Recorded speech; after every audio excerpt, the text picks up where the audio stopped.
it's a tier system. I think there will be LH version first. Now I'll do off. Yeah, fuck it. I'll make it up as I go. If anything, I'll just cut it. Although I need to remember to cut out the Baron bits from the previous video, because yeah.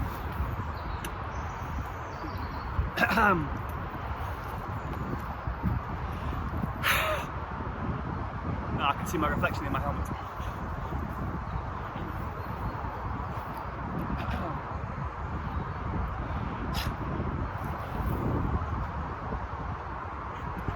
Right, in this video there will be discussion about tiers, our tier system, and how that translates to each house of,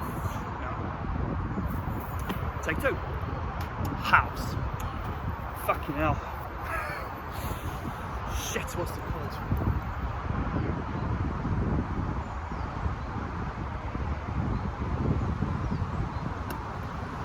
Fuck it, I'll call it as a version of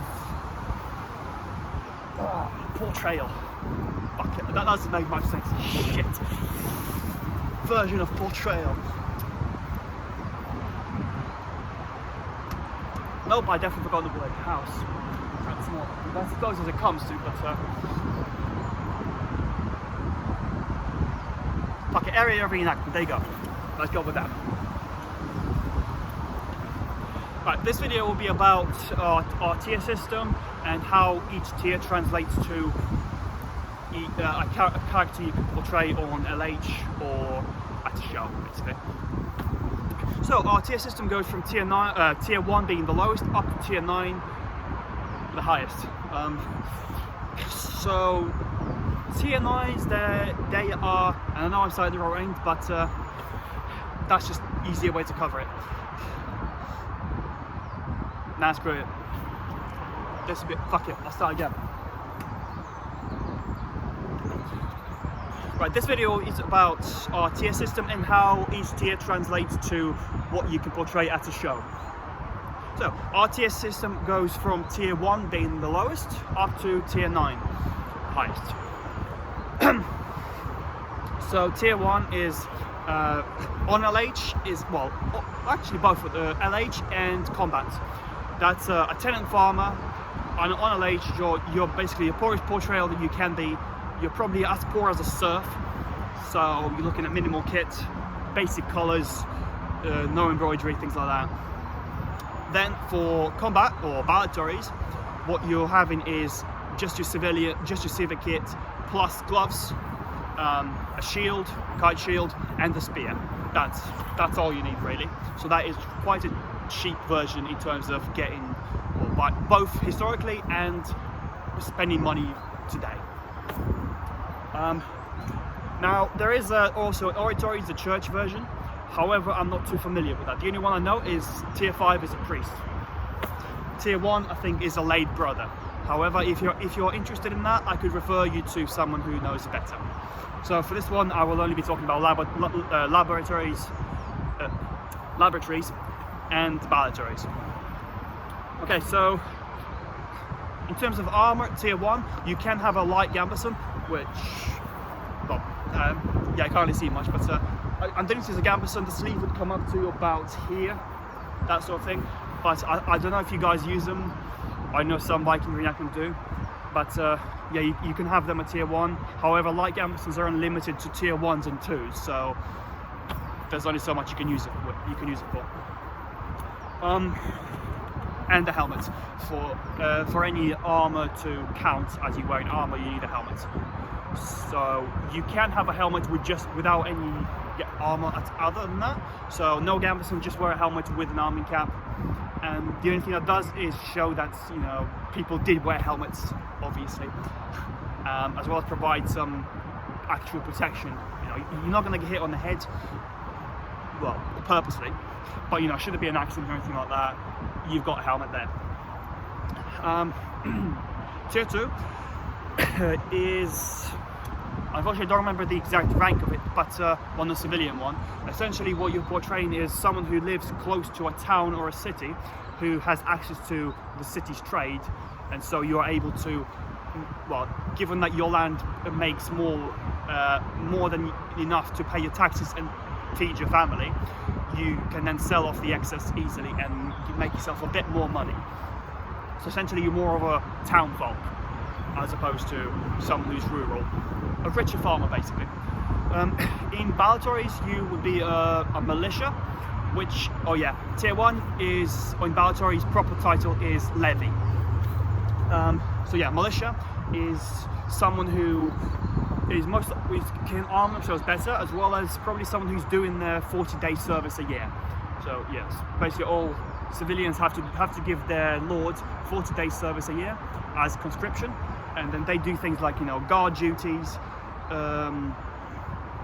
Guard duties mainly, but also should there be an attack or a fight coming along, they could also be levied up to fight. So militia tends to be heavier armoured, which is why the minimum armour requirement for them is a light gambeson and a helmet. However, full gambeson, or just gambeson, full sleeves, that's also good.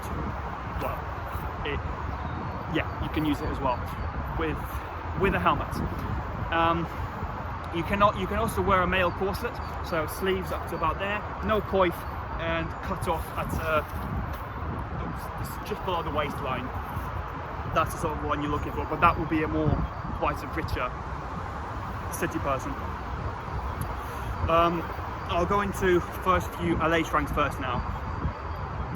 So yeah, tier 3 is a tradesperson, so someone who lives in a city and provides a day's worth of labour and then gets paid for that worth of labour. So like a leather worker or a blacksmith coming along, doing a job, getting paid for that work, and that's about it. So for that level at LH, you're looking at someone who can afford better clothes, so brighter colours, blue, darker blue,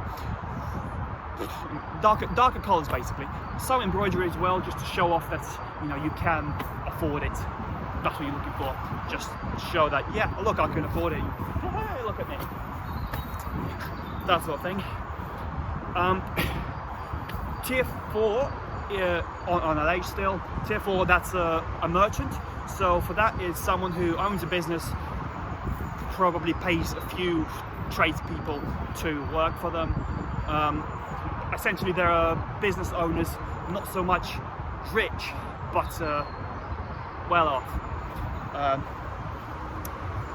kind of people. So again, yeah, better embroidery, better colours that you can afford. At that point, you can also afford to have metal bits on your belt.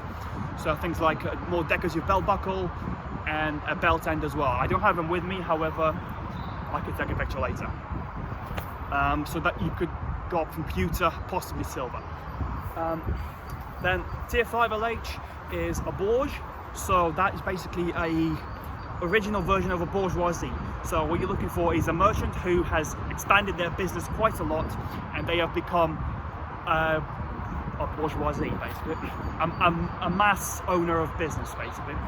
So they would employ other merchants, a lot of tradespeople, and they are rich, and basically some of them would be richer than some knights. However, they are less important because they're not nobility. Now, the way all that translates to Ballatories is, well, realistically not enough. So tier 3, 4 and 5, they would all still be conscripted as militia. So what tier 2 portray. So what you're looking for is someone who is a tradesperson living in there. They would probably be wearing either a light gambeson or a full gambeson with a mail, with a helmet, because that's what they can afford. Merchant, possibly male, possibly without. Someone who's a bourge, going up to fight, they can most likely just pay someone to fight for them. You can pay someone to fight in your place if you don't want to. However, if they are conscripted and still have to fight, basically, if they're in a situation where they have to fight, they can. Well, they will be the ones who be wearing mail. So corset and some better things possibly, such as proto-falchion, which is essentially a machete with an umbrella handle. Proto-falchion. But yeah, that's how realistically it translates. However, non-ranks with us, no tiers with us are translatable, so to say. So essentially you could be a tier 5 in laboratories, but be tier 1 in laboratories. Yeah, so there are different ones. You can be different tier or different level, as well as if you are a certain tier, you don't have to portray. You could go, or you could always go a tier down. However, you can't go a tier above. For laboratories, tier 3 is mercenary or surveillant, who you're basically just a full-time soldier who's been paid to work, paid to fight and serve. So at that point, you're not expected to lead anyone. It's just come and fight. Tier 3 is mercenary, is when you can start having a sword with you. Before that, you can't have it because your profession is not a soldier, so you're not a knight, you're not a mercenary. You're just a civilian who came to fight, basically a part-time thing. So you can't have a sword legally. Yeah. So then tier 4 is also a mercenary, however a slightly more ranking one, so a senior mercenary, ranked as a sergeant, which then later becomes sergeant. The only thing is that you will be leading as a tier 4 sergeant. You'll be leading one end of the fight as a sort of basically a lieutenant more than sergeant. You have knights on one side while sergeants on the other, leading, passing on orders, making sure that everyone is still in line and continues to fight, rather than now I'm not going to fight, just runs away. Right, tier 5 laboratories is you can either be a captain or a squire. A captain is it's basically just a more senior sergeant, so it's still a mercenary, but someone who's accumulated more wealth, been fighting more, and has more battle experience. A squire is it could be more a non-noble servant of a knight, but still quite close to a knight, so he's serving them. He gets better equipment. So for that, you could essentially have what I'm wearing now as a squire. Yeah, so full sleeves, but then that will be more richer version. And the other squire is obviously someone who's training to become a knight. So that's the tier 5. Then tier 6 is a household knight. Well, he's a knight. A lot of it is household knights, so someone who's serving a lord or above. Or the other one, tier 6, which is a poor landed knight, which is I mentioned in the past video. And so if you are a group head of a total of 8 members or less, then you are a tier 6 knight. And that is basically probably poorer than a tier 5 Borg in a way. But you're still a knight, so you still have to have basic equipment like fancy clothes, studs on your belt, and a sword.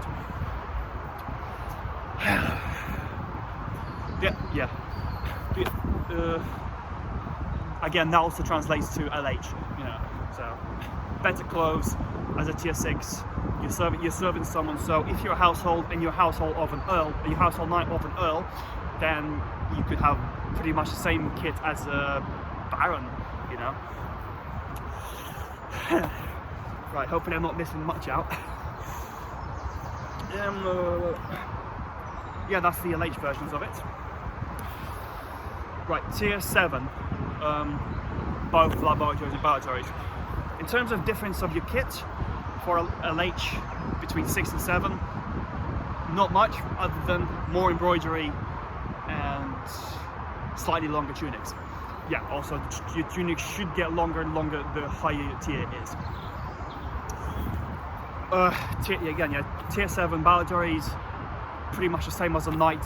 However, you can also wear a surcoat and the faceplate, like so, or a version of. Other than that, it'd just be a spangle helm, which would be acceptable. Hold on. So yeah, that would be acceptable. So like this, however, also with leg armor. Now,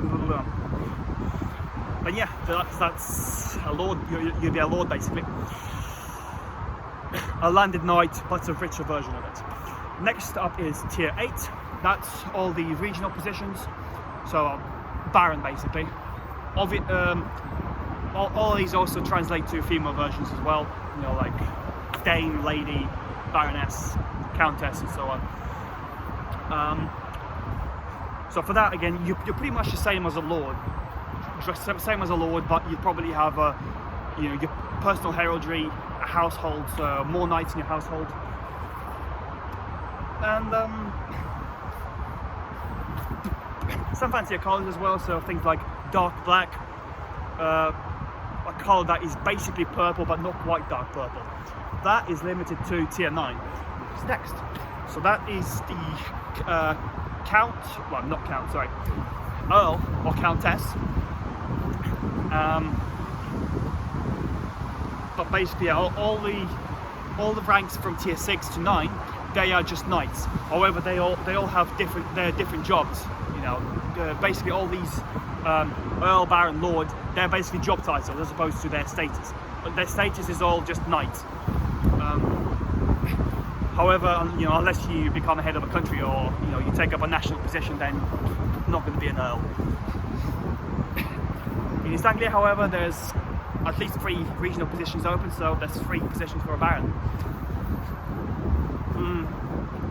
Right, for now, mention progression. Sorry if this video is a bit long now. mention progression. So, to become a tier 1, you basically get minimum kit requirement and pay membership. Ballatories, well, for both actually. To become tier 2, you need to do 2 fights, 2 battles, 2 melees at a show, and then that will be, you know, if you're not bad, you'll be a tier 2 in ballatories. But doing 2 days of shows, you'd also become a tier 2 in laboratories. Now let's do ballatories first. As of tier 3 and above, you have to do a CADA, so an assessment to become that rank.